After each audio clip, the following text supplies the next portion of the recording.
PTSD is a sane person's reaction to the insanity of war.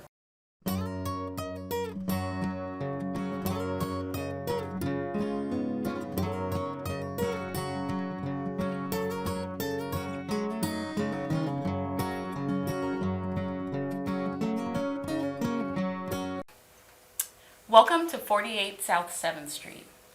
Veterans for Peace was formed in 1985 by a few visionaries who saw American involvement in Central and South America and the Middle East as evidence of the warnings given by President Eisenhower about the pervasive and insidious influence of the military-industrial complex.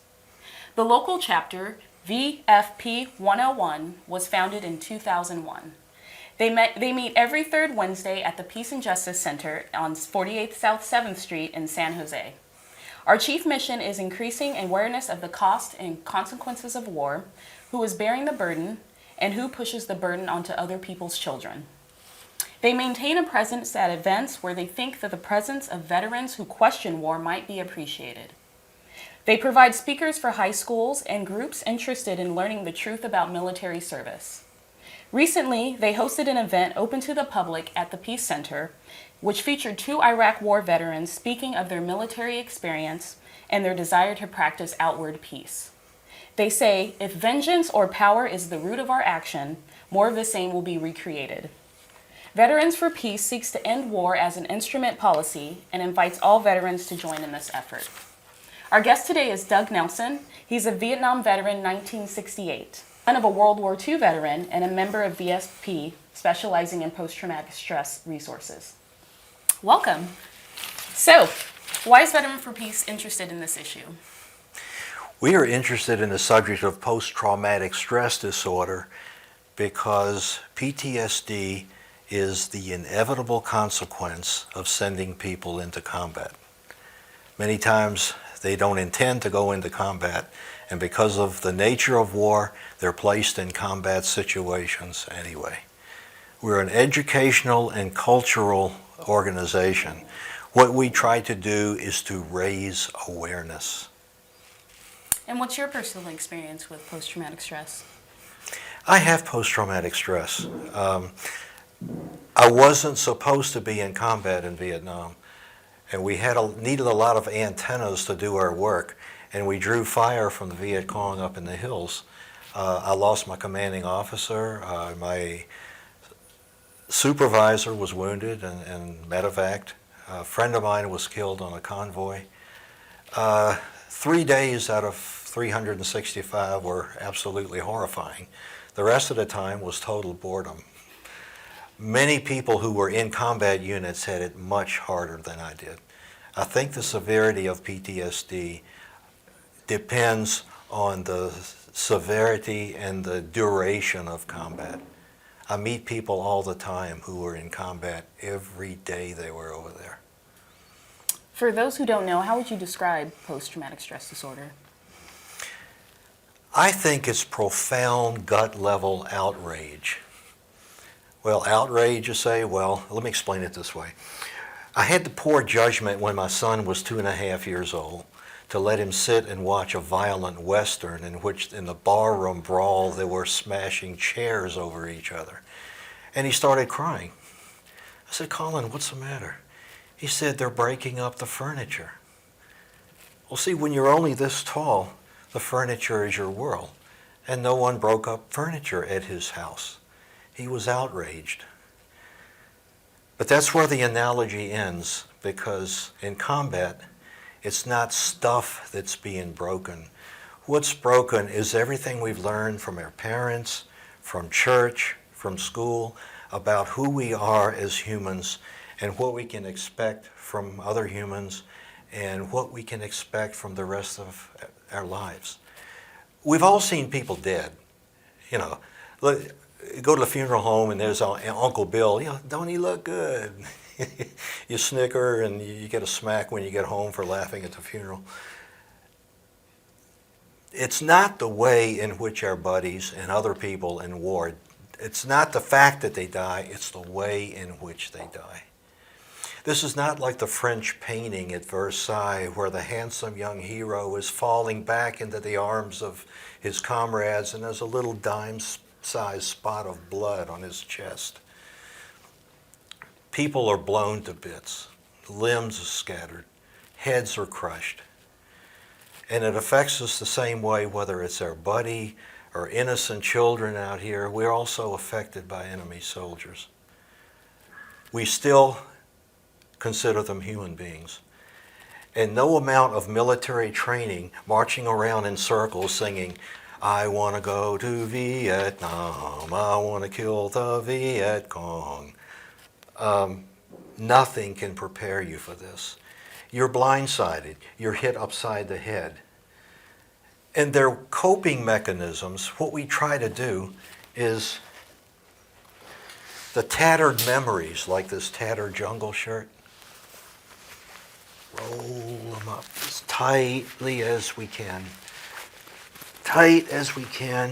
and we stick it up on the back of the closet shelf in the back of our mind. And we try to keep it up there. We don't talk about this with other people. We don't lay this stuff on our parents when we come home. We certainly don't lay it on our wives. But people perceive us as, well, he's a different person than the one I sent over there. He's different. I don't know how he's different, but he's really different. We don't sleep. Tonight you'll go home and lay your head on your pillow. And if you're not asleep already, you will sleep.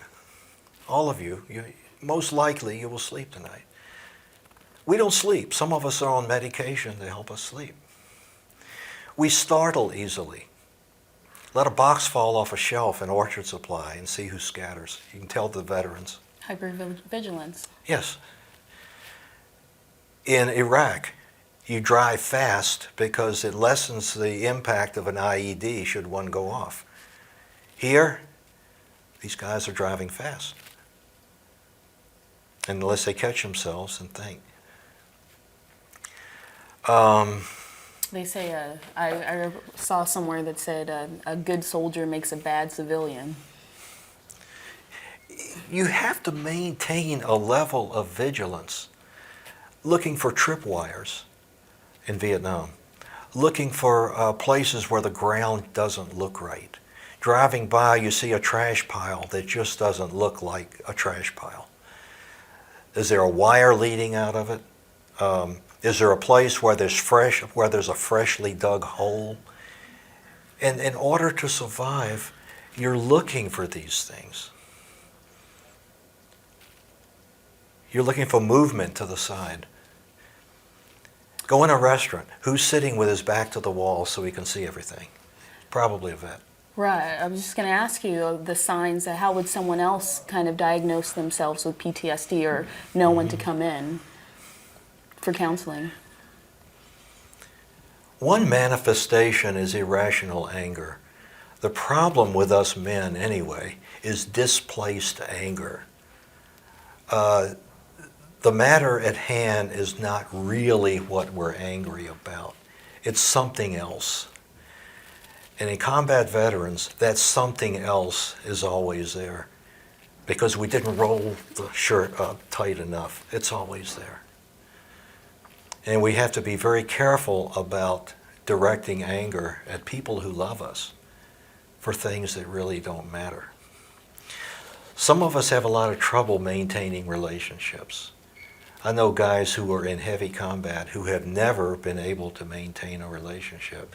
They prefer to be by themselves. They prefer to be fishing. So in your experience, people that seek counseling, how much of it is the spouse that comes in for? At vet centers, there's counseling available for the spouse as well. Oh. It's important. And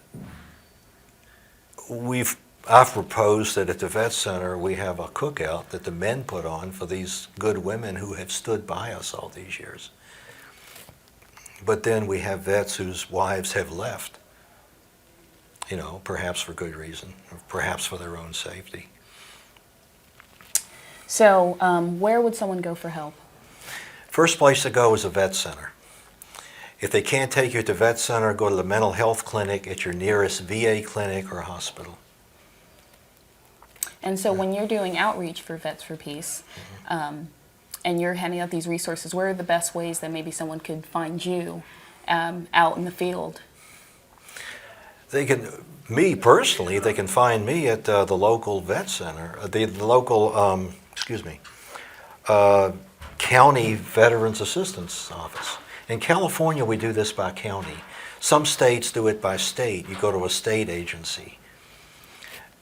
There are two avenues to pursue concurrently. You want to get help for this. The VA healthcare system, of which the vet centers are a part, can help you deal with PTSD. You know, it's like chronic pain. It's not going to go away, but there are ways of dealing with it. It's like a wound that leaves scar tissue. The wound is not going away. It'll heal over, but the tender scar tissue is still there. It's okay.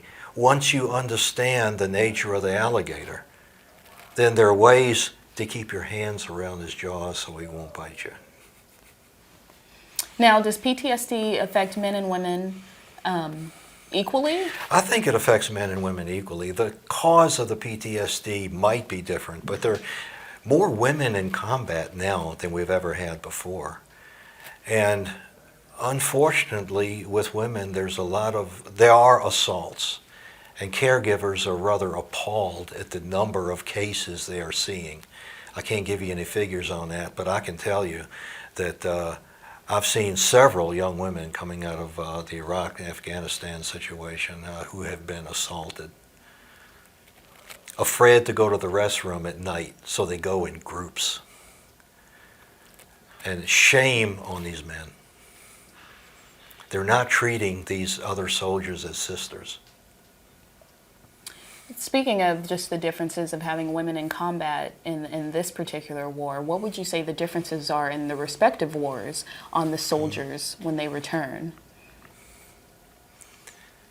In terms of female soldiers? Or just the veterans of, say, Vietnam, Iraq, Korea. I see. You know, Our Gulf War. country is trying to correct the situation the Vietnam vets were in, because we came back and we were turned away from VA hospitals. There were no vet centers until the late 70s. Really? You know, these people now know that there are vet centers for them. For my father coming out of World War II, he had post-traumatic stress disorder. No one called it that, and no one wanted to admit to being shell-shocked or have combat fatigue. They sat on it. My dad was a master of keeping a lid on it. He dealt with PTSD by keeping busy. We had the shortest grass on the block and the cleanest car on the block. Cut down the maple tree in the backyard 6 inches at a time until we didn't have a tree, but he had to keep busy. And much to his credit, he wasn't rough on us children, and I don't believe he was ever abusive to my mother. But what he kept a lid on was friendships with other men. Close relationships. They tried to get him to be the deacon, one of the deacons in the church, and he just would not do it. There was a part of him that you just couldn't reach. There was a silly TV show called Combat in the 60s. Vic Morrow was a sergeant. And when people were blown up, they would bounce on little trampolines, and no limbs were severed, very little blood, and the enemy fell like bowling pins. And I asked my dad, "Is that what you did?" "Yeah." "Well, that must have been so cool." I said, "Listen, you don't want to know. Don't ask me again." And he never did tell me what it was like. Even after I had come back from Vietnam and told him some stories, he'd get into a partial sentence about a GI boot with a leg sticking out of it, and he could not go any farther. Do you think if your father had talked to you about it, you would you have still have enlisted? Probably. Really? To be honest with you, yeah. I was being lectured about not applying myself in college, and my attitude was, yeah, I'm going to go. Watch me. I'm going. But I didn't enlist for combat. I didn't want to take it that far. I enlisted to listen to enemy communications and figure out what they were doing. So, do you think that Vietnam veterans are communicating more with Iraq veterans about what happened? I can say that we should be. We really should be. Vietnam veterans as a whole don't seem to be joiners. Many of us just stay to ourselves. We're more comfortable with ourselves. We're afraid of what we might say to somebody else. This is the only, Veterans for Peace is the only organization where I've really felt comfortable. Probably because of shared political beliefs. But we Vietnam vets don't discuss politics with each other because just as many of us cannot stand the sight of Jane Fonda. And some of us joined John Kerry in demonstrations when we got back. I didn't do either one. I carried trays of food upstairs in a restaurant. Speaking of John Kerry, during the presidential election in campaign in 2004, how do you think that affects veterans that people came down so harshly on John Kerry for his activism when he came back? We veterans are split on that. We're split right down the middle. We would have been happy, I would have been happy to see a Vietnam veteran, somebody who understands the nature of war, running our country and making decisions about whether or not to send people to war. I supported John Kerry. I think the swift boat business was overblown. Mm-hmm. And so many good vets I know, I and they are just poles apart. We find it easier not to even bring these things up. Right. And why does it seem that you can honor your country or you can be an American by fighting for your country, but isn't patriotism based on dissent as well? Yes, well, for me, if patriotism means old men sending young men to wars they won't go to, then I'm not very patriotic.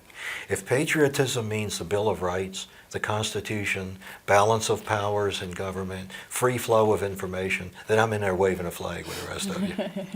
Absolutely. So, if someone's been holding off on getting treatment because they don't want to deal with it, what would you suggest they do?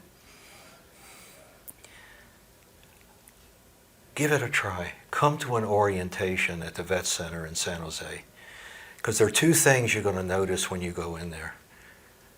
20 other guys sitting around the table.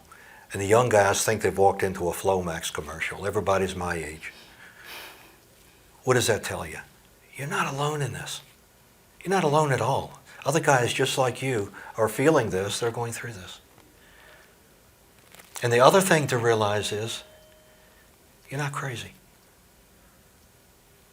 One young veteran recently said, my God, he said, if you don't have PTSD, I think something's wrong with you. If you were in combat, you've got to be affected by this. And part of the issue, right, is that soldiers are going for multiple tours in this war. That's a profound difference in our war and theirs. Yeah, some of us re-enlisted, but for most of us, on the 365th day, we caught the Freedom Bird home. And we didn't relax until we looked out that plane window and saw ocean. Just a collective sigh of relief all up and down the plane, and we didn't even know these people. We were sent to war as individuals. I went over there alone. I came back alone. I didn't know anybody. Whereas today, they try to send these guys over as units, keep the units intact. But the fact remains that they are serving multiple combat tours. One unit, a striker unit, was turned around when they got back to their home in Alaska and told they had to go again, right in front of their families. What? Yeah. And to claim that they're meeting recruiting goals when they're sending these people back over and over again when they've got post-traumatic stress disorder from going over there the first time. Let's talk about these military recruitment. What have you seen as an activist and as a veteran going on in modern day military recruitment? One tactic that shocks me is a traveling exhibit where the youngsters are given electronic weapons to point at people dressed up like Arabs. Really? To try to communicate to them that killing is fun. Because in other places, and I think in the Midwest, Vietnam veterans, people in Veterans for Peace, picketed these things, and we told the kids, you think war's fun? Go ahead, talk to the recruiter. Show him the same courtesy and respect you're showing me. He's a soldier in a difficult situation. But come back out here. You give him 20 minutes. Go ahead. Give me 10 minutes. We think war's fun? Talk to us. We'll tell you how much fun it is. That sounds like it'd be a good way for people that when they come back, veterans of war to come back, to kind of, work through what they're going through, to help the next generation avoid the pain that they're going through. Yeah, we have to be careful. We're trying to raise awareness, but we're not in this to inflict pain on anybody. You can't get up in some veteran's face and say, look, I don't believe in the war you were in. We're brothers. We served. We enlisted in some cases. We served our country. We went where we were asked to go and did what we were asked to do. That joins us together. We got to help each other. The politics, everybody's got his own politics. This stuff will straighten itself out in time. It's not up to me to lay my politics on you. Not up to you to lay yours on me. We keep a respectful distance in this area. Of course, as a county employee, I have to. So, what would you say? How long have you been doing this? I'm sorry. I've been doing this for 3 years, but in Virginia, 25 years ago, I did this for 6 years. And what have you noticed the changes in the tide of people coming in and seeking treatment, or just the resources available through the federal government? There's a better flow of information now, particularly about post-traumatic stress disorder. And veterans find out about this by word of mouth. They find out about it on a fishing pier. They find out about it at the golf course. They find out about it at church. Just be a group of neighbors who have a few beers and hamburgers once in a while. The word gets around. Hey man, if you've got these issues, get over to the vet center. Get over and see those guys. How can someone like me, who obviously hasn't served, support veterans? Don't lay your politics on them. We all have our politics. Treat them with respect. They don't want pity. They make fun of things that call veterans together and talk too much about what's wrong. They refer to it as a pity party. They don't want a pity party. They just want your respect. The best thing you can say to them is, welcome home. That's why I said that they prefer welcome home to thank you. Either way. I preferred welcome home because I never got one. We Vietnam veterans give each other the welcome home. And for us, it has a very deep meaning because we're giving ourselves the welcome home we never really got. And we can only pass it on to these younger veterans. So from what I understand, correct me if I'm wrong, it used to be that if you would fill out a survey, and they would ask you basically when you got back from country, if you were having any kind of psychological or emotional problems, and then they'd basically keep you on base until you worked those things out. So everyone, of course, would check no to go home. So I understand now they're trying to implement a program where you get a 3-month follow-up. Is that actually happening? So that everyone has an opportunity to respond? I don't see evidence of it happening. And the problem is the poor guy's been away from his family for a year, and you're asking him to tell something that might keep him in the Army for another several weeks or months. What's he going to say? I'm okay. I'm all right. It's a macho thing. It's what the guys from World War II did. It's what many of us did. Ain't nothing wrong with me. I'm all right. Just let me out of here. All I can say to him is, don't be afraid to get help for this. It doesn't mean you're crazy. It means just the opposite. PTSD is a sane person's reaction to the insanity of war. You're okay. You just need some direction. You need some guidance. And there are good people out here willing to help you with that. There is healing from this. Not complete healing. It doesn't heal completely. You'll always have to deal with it. But there is healing. I agree. I think that given that this generation has more resources than ever, Yes. we should take advantage of those to honor those who didn't have those resources. And thank you so much That's for great. all of your information. We'll have some resources available at the end of the show for anyone who needs help. Thank you for watching. Thank An you. old soldier stumbles from his bed during the night. He carries his rifle to the porch once again to fight the fight. The odor of rice paddies from the shadows fill his brain, and faces drift before him, their death his lifelong pain. The shame of war can't hide beneath the bridge at No Gun Reef, for survivors bear witness for all the world to see. Though many years have passed, wars are fought the same. The nation makes the choices, and the soldier bears the blame. He was just a kid, a rifle in his hand, a victim of an undeclared war in a far-off land. The order said to fire on everyone in sight, but now those fleeing refugees come to visit in the night. The shame of war can't hide beneath the bridge at No Gun Reef, for survivors bear witness for all the world to see. Though many years have passed, wars are fought the same. The nation makes the choices, and the soldier bears the blame. Nine Springs is a landscape, Buddhists agree, where souls of unjust dead wander, yearning to be free, in search of peace and rest. With justice as their guide, they confront this tortured soldier, at whose hands so many died. The shame of war can't hide beneath the bridge at No Gun Reef, for survivors bear witness for all the world to see. Though many years have passed, wars are fought the same. The nation makes the